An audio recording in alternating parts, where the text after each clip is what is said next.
The technician's hands were clean. That was the first thing Fleet Liaison Voreth noticed when the disarmament inspection team boarded the human orbital station. Weeks of cataloging, confiscating, dismantling, and the lead technician's hands were spotless. Not scrubbed clean. Not recently washed. Clean the way hands are clean when they haven't touched anything that matters in a very long time. Voreth filed it somewhere in the back of his mind and said nothing. The humans smiled during the entire inspection. Every one of them. Station Commander Elena Vasquez stood at the threshold of the weapons bay and gestured openly, magnanimously, like someone showing a guest into a room they had already finished moving out of. The racks were empty. The mounting brackets were cold. Every energy signature the Coalition scanners could detect had gone silent weeks before the inspection team even arrived. "Everything in order?" Vasquez asked. Voreth looked at her hands too. Also clean. The Cascadian Accords had been humanity's choice, or at least that was how the Galactic Coalition's official record would eventually describe it. The truth was more complicated, the way truths always are when one civilization points enough ships at another. 18 months earlier, humanity had made first contact with 3 spacefaring species simultaneously: the Voreth's own people, the Juvari, and the vast administrative machine known only as the Quorum, and had managed within 7 weeks to accidentally destroy a Juvari monitoring satellite, diplomatically insult a Quorum senior arbiter in 4 different languages, and fire what the Coalition's legal framework classified as a warning shot inside a designated neutral corridor. The humans insisted the last one was a sensor malfunction. The data suggested otherwise. Most of the Coalition didn't particularly care which it was. The Cascadian Accords were the result. Humanity would disarm, not partially, not symbolically, completely. Every weapons platform, every military vessel, every kinetic launcher above a certain yield threshold, cataloged and either destroyed or handed over to Coalition custody. The entire process overseen by inspection teams with full access to every human installation, surface and orbital alike. In exchange, humanity would receive protected status, provisional membership in the Coalition trade network, and the Coalition's formal guarantee that no member species would initiate hostilities against an unarmed Earth. It was, by every measurable standard, a catastrophic deal. And humanity had agreed to it in 11 hours. That was the first mystery Voreth couldn't resolve. They hadn't even negotiated. They'd read the terms, conferred among themselves for less than half a day, and signed. No counterproposals, no objections, no attempt to preserve even a symbolic defensive capability. They were afraid, his superior Arch-Liaison Sen had told him at the time. A young species outgunned, making the only rational choice available. Voreth had accepted that. It was logical, it was the obvious answer. He'd been wrong in ways he wouldn't understand for another 14 months. The disarmament took 8 months to complete. Voreth was present for most of it, first as a junior observer, then as the primary liaison when the senior team rotated out. He visited 43 human installations across 6 continents and 4 orbital platforms. He watched humans hand over railgun arrays and particle beam emitters and nuclear delivery systems with the quiet efficiency of people clearing out a storage space they'd already mentally moved on from. They were cooperative, almost aggressively cooperative, faster than required, more thorough than the Accords technically demanded. When the Coalition scanners flagged a decommissioned research platform as potentially dual use, the humans didn't argue. They dismantled it in 3 days and offered the components as scrap. That should have reassured Voreth. It didn't. "You're worried about compliance, that's too good," said Specialist Terran, his Juvari technical counterpart, during the 5th month. They were reviewing scan logs in the inspection team's mobile command module, parked above the Pacific Ocean while ground teams worked below. "I'm worried about what compliance that fast implies about the people doing the complying," Voreth said. Terran made the Duvari gesture for philosophical dismissal, a slow rotation of both secondary arms. They were afraid. They still are. This is what fear looks like in a species that hasn't yet learned to negotiate from weakness. They're not afraid, Voreth said, and then stopped, because he couldn't explain why he believed that. He'd seen afraid species. He'd overseen disarmaments before, two of them, smaller civilizations folding under coalition pressure, their representatives visibly diminished, their body language compressed and apologetic, every gesture carrying the weight of defeat. The humans didn't move like that. They moved like people clearing out their garage before a renovation. Patient, purposeful, like they were making space for something else entirely. He just couldn't figure out what. The second mystery emerged in the 6th month, during a scan sweep of a research complex outside a city called Edmonton. The complex had been flagged for inspection because its energy profile was inconsistent, not weapons-level readings, but something the Coalition's standard atmospheric scanners couldn't cleanly categorize.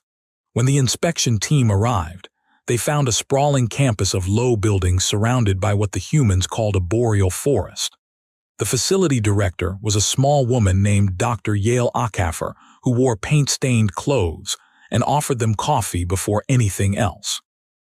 Coffee, Terran said afterwards, reviewing his notes. What is coffee? A psychoactive stimulant derived from a processed seed, Voreth said. They consume it constantly. I've never seen a human inspection contact who wasn't either holding one or within reach of one. What does it do to them? Makes them more alert, apparently. They drink it to compensate for sleep deprivation. Terran was quiet for a moment. They regularly deprive themselves of sleep and then chemically compensate for the impairment. Yes. Voluntarily. As far as I can tell. Another silence. That's disturbing. But that wasn't the second mystery. The second mystery was what the Edmonton facility was actually doing. The energy signature, once the team had access to the internal systems, turned out to be a legitimate but unusual configuration of what humans called quantum coherence research, theoretical physics work, no weapons application, nothing that violated the Accords in any technical sense. The mystery was what Dr. Acaffer said when Voreth asked how long the project had been running. Oh, this particular configuration. About 3 weeks, she said, smiling with her eyes in that specific way he'd come to recognize as meaning something was being left unsaid. We had to restructure after the Accords, obviously. Reprioritize. Reprioritize from what? She refilled his coffee cup. He'd accepted one out of procedural courtesy and then been surprised to find he didn't mind it and said, pleasantly, previous research directions. He'd noted it. He'd flagged it for follow-up. The follow-up had been administratively buried in the general efficiency of the disarmament process, which moved fast, and Voreth was only one observer with limited authority to pursue tangents. He didn't find out what Dr. Acaffer's facility had been doing before the Accords until much later.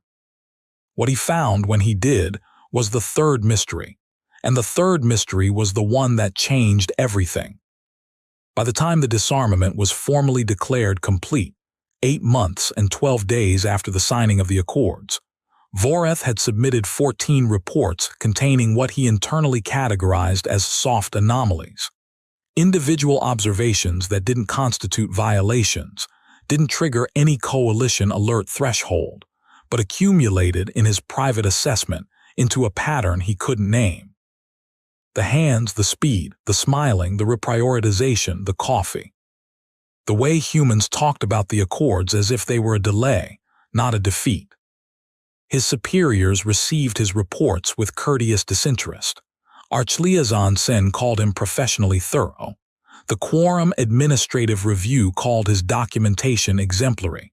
The Duvari Military Liaison called him, privately, overcalibrated, which was Duvari for worrying too much about things that weren't your problem. 6 months passed after the declaration of completion. Voreth was reassigned to routine diplomatic observation. Humanity settled, visibly and measurably, into its new status, unarmed, trade-networked, economically integrating with coalition markets. Human cultural products began spreading through coalition space. Music, primarily, and something called cinema, and extraordinarily complex athletic competitions that no other species could follow the rules of but that were somehow deeply compelling to watch regardless. Humanity was disarmed, compliant, open. Everything was fine. Then the third mystery spoke. It came in the form of a data packet, flagged to Voreth's attention by a low-tier automated monitoring system that had been running continuous analysis on human communication patterns since the start of the Accords. Not because anyone had specifically ordered deep pattern analysis, but because the system defaulted to it, and no one had turned it off. The packet was a summary anomaly report. Specifically, a statistical analysis of human academic publishing patterns before, during, and after the Accords.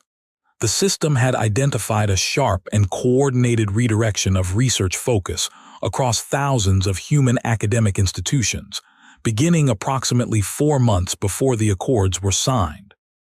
4 months before the crisis, before the diplomatic incident with the Duvari satellite, before the warning shot in the neutral corridor. The research redirection was away from weapons-relevant fields and toward a cluster of disciplines that the Coalition's categorization system had no clean label for. The closest translation the system could generate was something like environmental systems integration, but that didn't capture it. The human fields in question were ecology, atmospheric chemistry, mycology, what they called synthetic biology, neuroscience applied to non-human cognition, deep ocean pressure systems, and something Voreth had to read 3 times before he was certain he'd translated it correctly. Interspecies psychological modeling. 4 months before first contact, before the crisis, before the Accords. Voreth sat with that for a long time. Then he sent a message to Dr. Yale Acaffer in Edmonton. She replied in 40 minutes. "I was wondering when you'd call," she said, and her hands, visible in the communication frame, were covered in something he couldn't identify. "Not clean. Working. I want to understand the timeline," Voreth said. They were speaking over a secured channel, or rather, a channel that Voreth had designated as secured, which he now privately acknowledged meant very little when speaking to humans. Dr. Acaffer sat in what appeared to be a laboratory, surrounded by growth chambers and tangled networks of tubing. The unidentifiable substance on her hands was, he now saw, some kind of biological culture medium. She was growing something. "The timeline," she said. "Sure, what specifically?" "The research pivot, across your entire academic network, 4 months before first contact was officially established." She tilted her head. "We picked up the Quorum's navigational beacon 7 months before official contact. Passive detection only. We didn't respond. We just listened. We had about 3 months to figure out that what was coming was not coming alone." Voreth felt something shift in his understanding that he didn't have language for. "You knew." "We suspected strongly. And you used that time to redirect your entire research infrastructure." "We used that time," she said carefully, "to decide what we wanted to be ready for." "Not weapons research," he said. "You moved resources away from weapons research." She smiled, the hands and eyes version, the one that meant something was being left unsaid. "By that point, we'd done the weapons math. You were decades ahead of us minimum. If we spent everything we had on weapons development, we'd have closed the gap from completely outgunned to mostly outgunned by the time you arrived. That wasn't useful." "So what was useful?" She held up one of the culture chambers. Inside it, something grew in a branching network that looked almost neural. "Different math," she said. He asked what that meant. She told him she'd explain it when she understood more of it herself, which was not an answer, and she said it in a way that suggested it was as close to one as she was prepared to offer. He filed the conversation. He began pulling every academic publication he could find from the redirected research fields. He cross-referenced them. He ran the categorization system's translation matrix against the technical vocabulary. He was 3 weeks into this work when the incident at Meridian Station happened, and everything accelerated in directions he had not calculated. Meridian Station was a coalition resupply depot on the outer edge of what the Accords defined as human territorial space, technically neutral ground, administratively coalition-managed, but geographically proximate enough to Earth that human vessels made up roughly 60% of its traffic. It had been operating without incident for nearly 2 years when a Duvari trade convoy arrived and found something wrong. The station's biological systems, atmosphere recycling, water reclamation, thermal regulation, had been failing intermittently for 3 months. Standard equipment degradation, the station log said. Routine maintenance backlog. The Duvari convoy reported it because the air quality was affecting their crews. The coalition dispatched a technical team. The human station administrator, a man named Marcus Osai, met them at the dock with what Voreth would later describe as a very specific kind of calm. The kind that comes not from the absence of stress, but from having already processed it into something else. "We've been managing the failures," Osai said. "With what resources?" the coalition team leader asked. "Your requisitions for replacement components were denied twice. The queue for coalition technical support." "We weren't waiting for coalition technical support," Osai said. They found what he meant in the station's agricultural sector, which was where the inspection team assumed the biological readings were coming from presumed food production. Unremarkable. Instead, they found a network of what the humans called mycelial channels, grown through the station's maintenance corridors and interfacing, in ways the coalition's technical team couldn't immediately explain, with the station's atmosphere processors. Not as a repair, not as a workaround, as a replacement system. Biological. Grown. Integrated into a space station's environmental architecture over 3 months, using organisms cultivated in the agricultural sector and guided through the maintenance corridors by a process that Osai described when pressed, as we showed them where we needed them to go, and they went. "You grew a biological life support system," the coalition team leader said.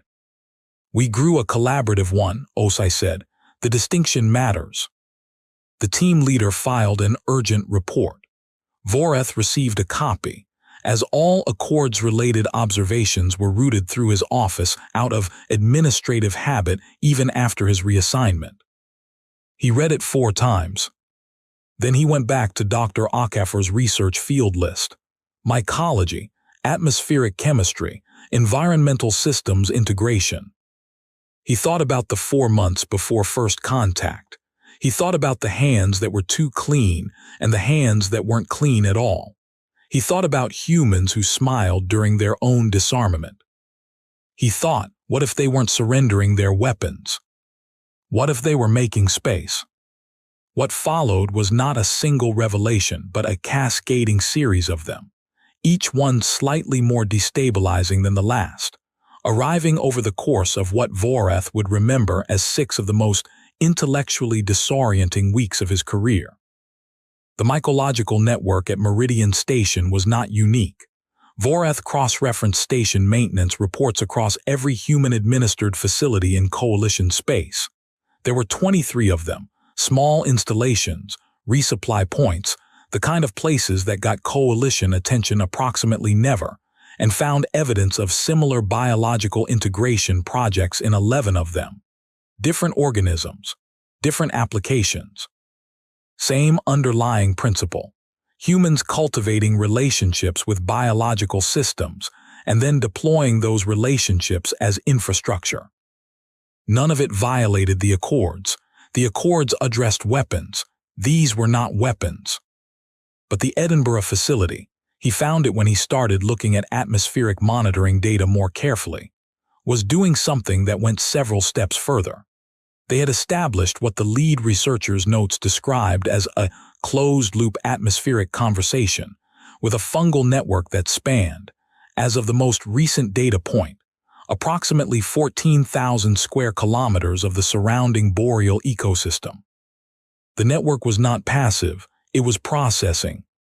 The Edinburgh team had developed a translation interface. Not a language, not exactly, but a system for encoding and reading chemical signal patterns in ways that bridged human neural encoding and fungal signal propagation. The interspecies psychological modeling research. They had built a communication system, not a radio, not a quantum relay, something grown.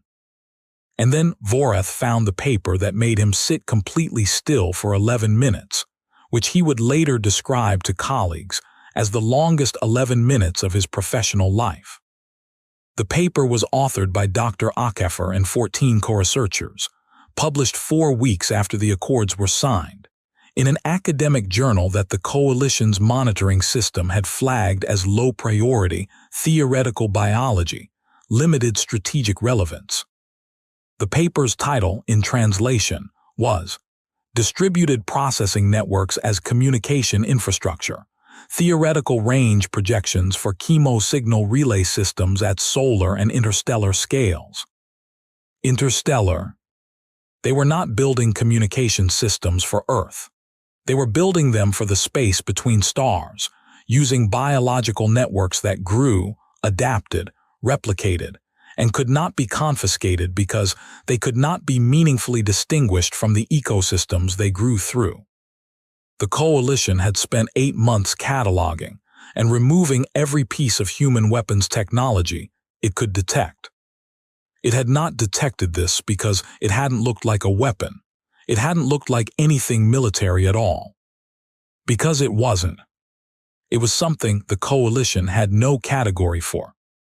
Infrastructure built from relationships, communication built from biology, a network that spread not by being deployed but by being invited, by being fed and guided and grown through the living skin of a planet and its stations and its people, and which now Voreth checked the growth rate projections in the paper, applied them to the 4 months of head start the humans had given themselves before first contact, ran the numbers twice to confirm, extended, in its early and fragmentary form, through nearly every human-administered location in coalition space. He called Dr. HFY. She answered immediately. Her hands were clean again. "You've read the paper," she said. "How far does it reach?" he asked. She was quiet for a moment, not reluctant, considering. "You're asking the wrong question," she said. "What's the right question?" "How far does it listen?" she said. "Right now it mostly listens." Voreth submitted a report that was 11 times longer than any he'd previously filed. He requested an emergency review before the coalition's full liaison assembly.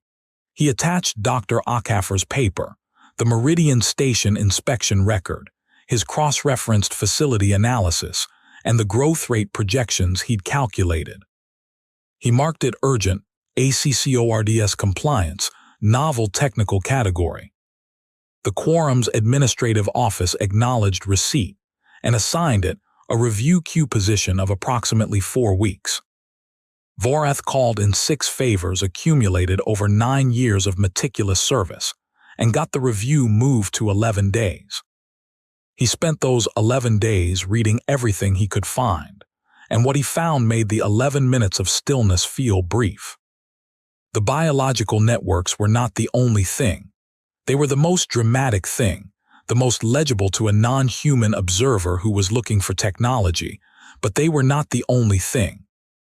Humans had also spent the months since the Accords doing something that showed up in economic data as a broad expansion of what they called wilderness education programs. Millions of humans, particularly young ones, going through structured immersive experiences in unmodified ecosystems.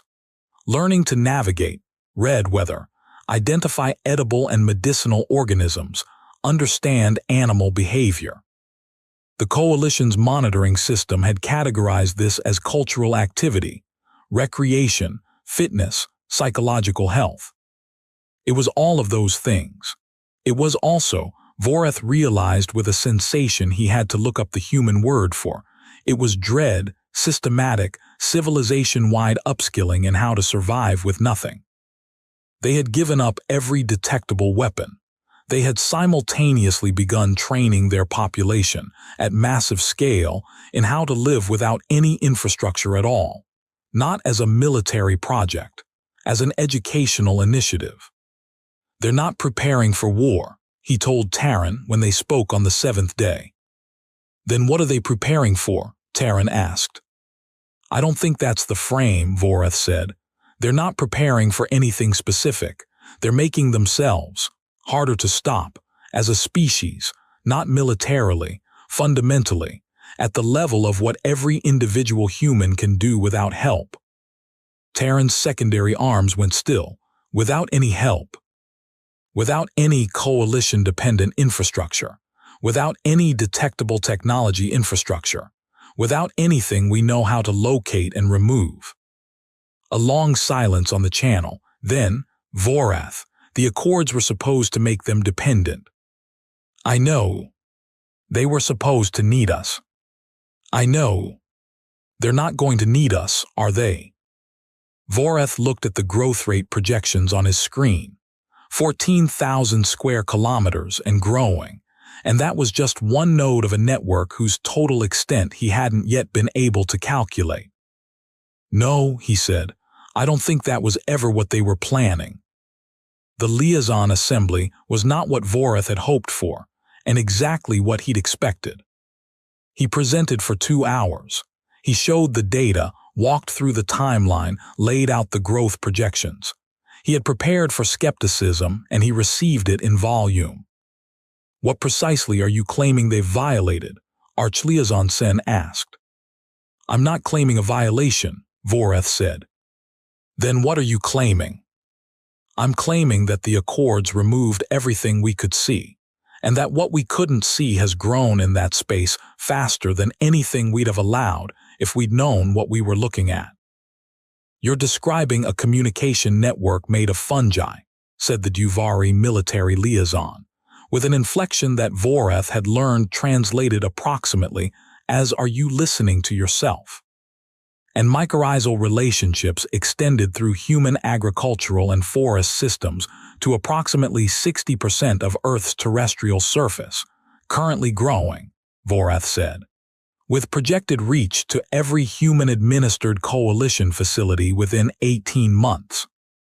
And chemical signal encoding sophisticated enough to transmit structured information through planetary-scale biological networks that are, technically, part of the natural ecosystem, and therefore not subject to any existing coalition inspection framework. Silence.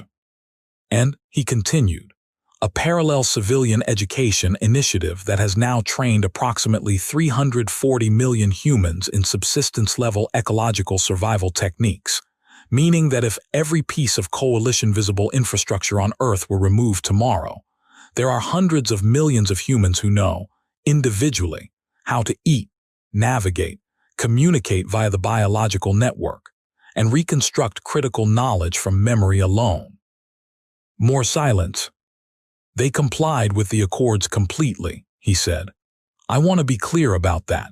They gave us everything we asked for, but we asked them for their weapons, and they had spent the preceding 4 months deciding that what we were about to ask for was not the thing that actually made them dangerous. Sen's voice, when it came, was very controlled. What does make them dangerous by your assessment? Voreth thought about clean hands and working hands. He thought about coffee and the specific kind of calm that comes from having already processed stress into something else. He thought about a woman in a paint-stained lab coat growing a communication network through the living body of a forest. They know how to lose everything, he said, and keep going. We removed their weapons and they said thank you, and then they built something we had no word for, using only things we had no reason to confiscate, and they did it in 8 months while simultaneously being audited by us. Not because they're smarter than us. Not because they had better technology. Because losing something has never been, for them, the same thing as stopping. The assembly was quiet for a long time. Then the quorum arbiter, the senior one who had not spoken until now, asked a question that Voreth would spend years trying to answer satisfactorily. When Commander Vasquez signed the accords, the arbiter said, "What did she know?"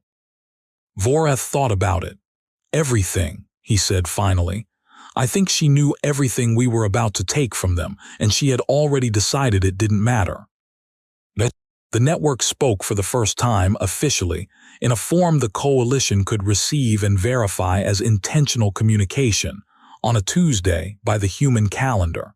Not through any transmitter, not through any device.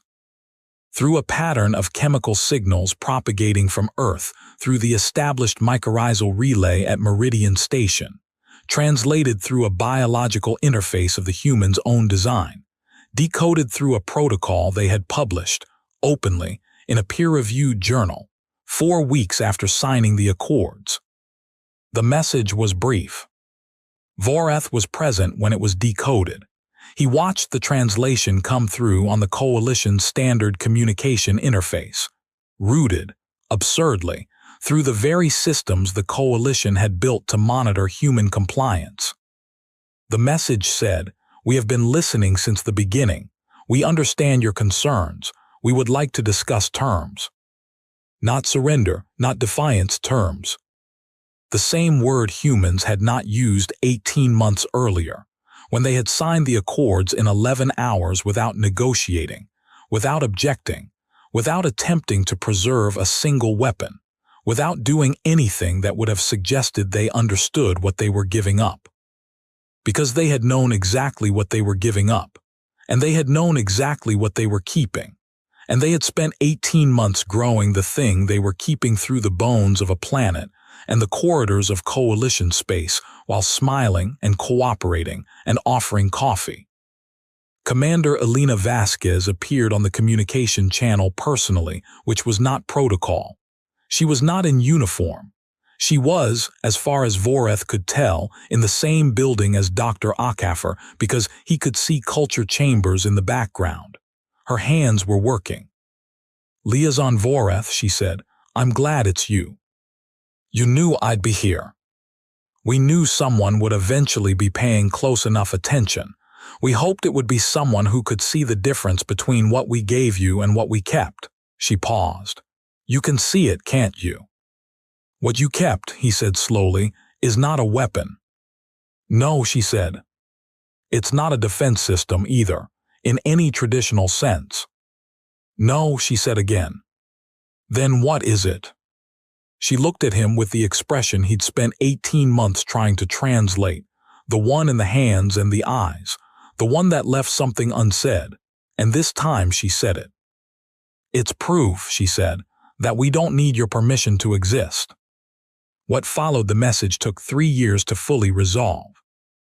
There were negotiations, real ones this time, with human counterproposals and human objections and humans who argued in 47 languages, simultaneously through interpreters who, Voreth later learned, were themselves nodes in the biological network, their internal chemistry carrying subvocalizations through a relay system so integrated into their own biology that the Coalition scan protocols hadn't registered it as technology because it wasn't. The accords were revised. The new framework had a name that took 6 quorum translation cycles to render into Coalition standard, and which still didn't quite capture the original human term, something between coexistence and negotiated irreducibility. The humans were not rearmed. They didn't ask to be. They didn't need to be, or at least they had ensured that the Coalition could never again be certain that removing the things they could see removed the thing that mattered. Voreth stayed on as liaison throughout. He was, by that point, the Coalition's foremost expert on human systems, a title he wore with what he privately felt was appropriate humility, since his primary qualification was having spent 3 years being wrong about humans in progressively more instructive ways. He had a final conversation with Dr. Akafer on the day the revised framework was signed. The network was fully mature by then, threaded through the biosphere in ways that the Coalition had stopped trying to map because the map kept growing. She was in her lab. Her hands were working. "I want to ask you something honestly," he said. "You've always asked honestly," she said. "If the Assembly had responded to my report differently, if they had tried to remove what you'd built before it was mature enough to be undeniable, would it have worked?" She considered this. She set down the culture chamber she was holding. She looked at him with the full version of the expression, the complete one, nothing held back. "Probably," she said. "For maybe 3 months we would have been vulnerable. We knew that. We accepted it." "You accepted being vulnerable." "We've always been vulnerable," she said. "Every species is. The question isn't whether you can be hurt. The question is what you build during the time it takes to hurt you." He sat with that. He thought about all the clean hands and all the working ones. He thought about 340 million humans who knew how to live off the land. He thought about a 14,000 square kilometer fungal network that had started in a lab in Edmonton and now breathed through the skin of a planet. "You had 3 months of real vulnerability," he said, "and you accepted that." "We'd already done the math," she said. "If the worst happened, if everything failed, if they removed it before it was safe, there were people who knew how to rebuild it, slower, differently. There are always people who know how to rebuild." He believed her. He believed her the way he hadn't believed anything since the moment he'd stood in a weapons bay and noticed that the hands were clean, and felt something wrong before he had words for it, because the wrongness wasn't in what was missing. It was in the expression on the face of the person who had decided what to keep. The network, full-grown, breathed through the planet below him, not loudly, not dramatically. The way lungs breathe, constant, ordinary, essential, and utterly invisible to anyone who had never thought to look for the thing a body does just by being alive. Humanity had surrendered every weapon it owned. It had spent the time it took to do so making sure it would never again be the kind of thing that could be disarmed. Not because they were the strongest species in the galaxy. Not because they were the most advanced, or the most ancient, or the most chosen. But because somewhere in their long and brutal history of losing everything and waking up the next morning anyway, they had learned something that no coalition inspection framework had a category for, and no accords could confiscate, and no disarmament could reach. That the most dangerous thing in the universe is not a species with weapons. It is a species that has decided, with full knowledge of the cost,